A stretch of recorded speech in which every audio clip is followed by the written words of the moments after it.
Greetings, Shark Wecap, Episode 5, Season 3. Ow, oh, cats are just raking me. Ow, cats! Cats are more dangerous than sharks. Ow! This is who you should fear. Don't fear sharks. Fear whoever this is. Return to Shark Island.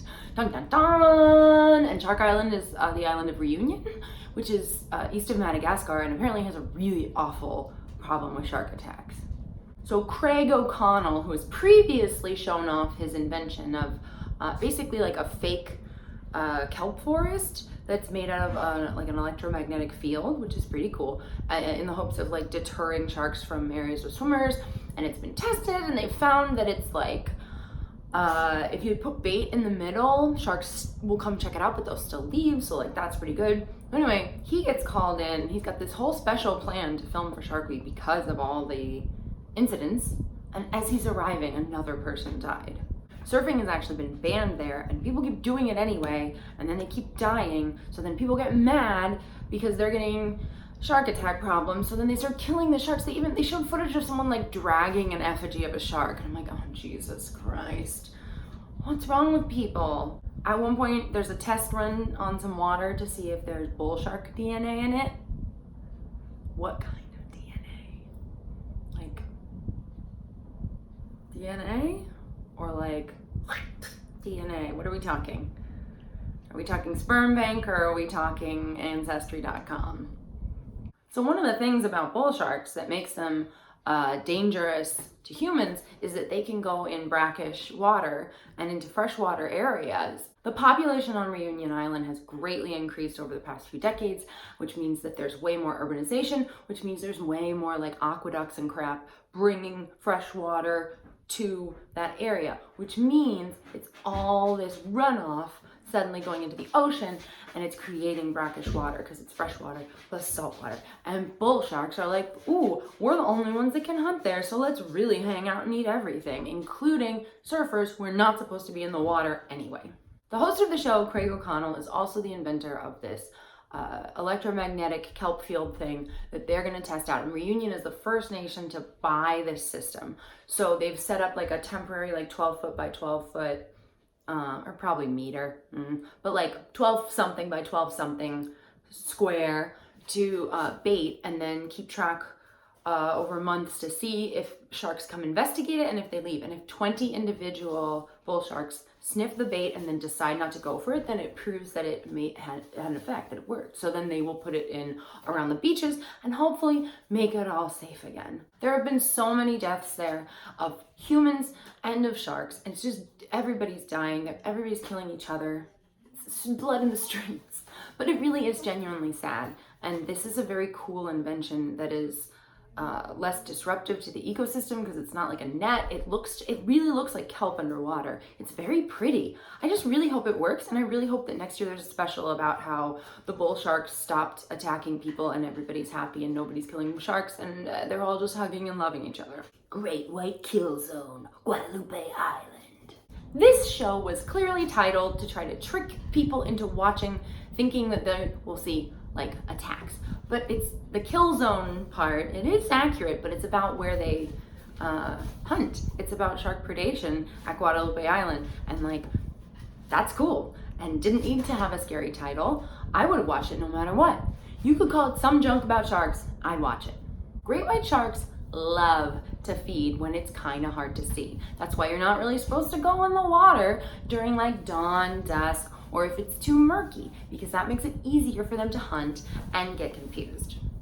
But the waters are crystal clear, and there's like insane visibility all around Guadalupe Island, so they're not sure how the sharks are hunting because they can't sneak up on seals. Sometimes on Shark Week, I wonder if all of the conversations that they have while they're in cages is just ADR, and it's just scientists sitting in a studio having to go like, look out! Whoa! Because it feels weird that they'd be mic'd the whole time in the ocean. It just seems like there's too much bubble sound. They introduced the Seal Rover, which the front half is like a bunch of cameras that can see all over the place, and it's like a self-propelling thing, and then they just added what looks like a seal body to the back of it so the sharks will be interested in it. They're gonna send this sucker out and see what eats it. The Seal Rover attracts a lot of action, including a shark There are cats fighting everywhere. How am I supposed to film this? Surrounded by cats. I can't even imagine what Tom Hooper's been going through.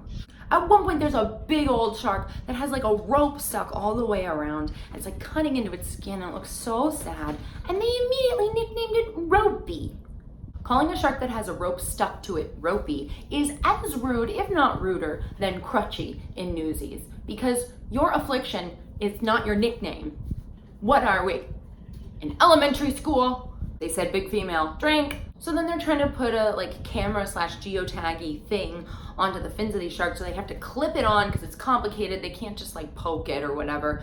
So they're like hanging halfway out of the cage. Like they're like, oh, this is why it's so important to never go in the water without a cage around Guadalupe Island. And then they're like, I'm gonna have it up to here and I'm just gonna lean out. And they're like poking at it and leaning at it. And they dropped one and they couldn't get it. And then they got another one on and the camera got hit by something. So then it's just facing up. So you can't see anything. So then they finally got one. They've done the seal decoy cameras. They've done the fin cameras. Then they take this like crazy VR camera that gets footage all around you. And I'm like, VR? Can you also have lightsabers? Sign me up. Put me in the water with virtual sharks and lightsabers. This is what I want. I will never come out. What they wind up learning from the combination of all these different versions of research tools is that because this water is unlike any other place that great whites hunt, all the great whites have to come up with their own version of hunting. So it's not one way. Some of them come to the surface, some of them lurk down at the bottom. There's all different ways. So each shark is an individual and creates their own destiny. Third show, Monster Mako, the perfect predator. If we're gonna keep calling great whites perfect killing machines, I think then we have to call everybody else on Earth that eats other animals to stay alive shittier killing machines. It's not fair to label them killing machines. Other animals eat other animals all the time, and we're not like, oh, look at that mediocre killing machine. Finally, cinematographer Joe Romero returns to Shark Week for more than just one shot. They're working with this other guy who tags sharks all the time, and he's like, oh, I've decided to work with these two because I like their dedication. I'm like, whoa, sir. You didn't decide to work with Shark Week's own Joe Romero. He is the star. You are an accessory.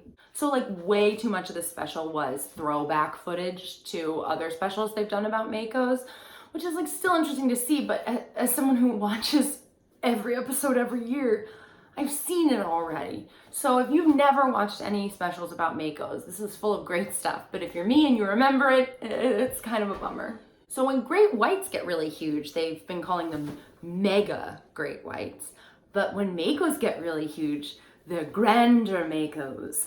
The mission is to find more grander Makos because Makos get killed all the time and it's really, really awful. They pointed out that Makos are one of the only species of animal on Earth where it's difficult to find an adult. That's so sad. That's how much they get killed. I relate to Makos on a very personal level because I also have big goofy eyes. Makos are the former Disney employees of the Shark Kingdom. The tagging guy they worked with was like a little too braggy for my taste and was like, well, I've touched thousands of sharks. I put my hands on all of them. I was like, ugh. They went to Catalina Island looking for grander Makos, which are like 1,000-pound Makos. I'm sorry, my camp counselors lied to my face. I went to marine biology camp at Catalina Island as a middle schooler, and they looked me right in the eyes and told me like, there's nothing in the water here. Liars. I did snorkel above a lot of sharks and they kept being like, they're little ones, they're the little ones. And now I'm like, what if I saw some insane shark and some 20-year-old counselor was like, shut up kid, you're fine. The narration said that like, oh, Makos are their prey's worst nightmare. And I'm like, yes, that is true for anything that wants to eat you, being eaten. If you are prey, whatever preys upon you would be your worst nightmare. That's not special to sharks. Like a spider is a fly's worst nightmare. Oh God, I watched like in real time as a spider killed a fly the other day and it was really horrifying, but like I couldn't look away. Honestly, the biggest thing I learned from this is they were like, the teeth like tines on the fork. I'm like, whoa. That's what the pokey parts of a fork are called? Tines? I've been calling them the forks of a fork. Clearly I didn't study cutlery. Or really anything. I studied acting and comedy. They wind up seeing 2 Grander Makos at once, which is like unheard of. Like they never thought they would see even like another Grander Mako ever in their lives. And they got to see 2 swimming around together. I'm starting to feel personally punished by how many ads there are on the Discovery app when you're trying to watch Shark Week. Because I'm like, nobody else created a schedule for themselves where they have to watch with the commercials. Just me. It's just happening to me. No one else is having to sit through all this. I want a commercial-free version. I want a job. Okay, that's it for night 5. See you tomorrow. Bye-bye.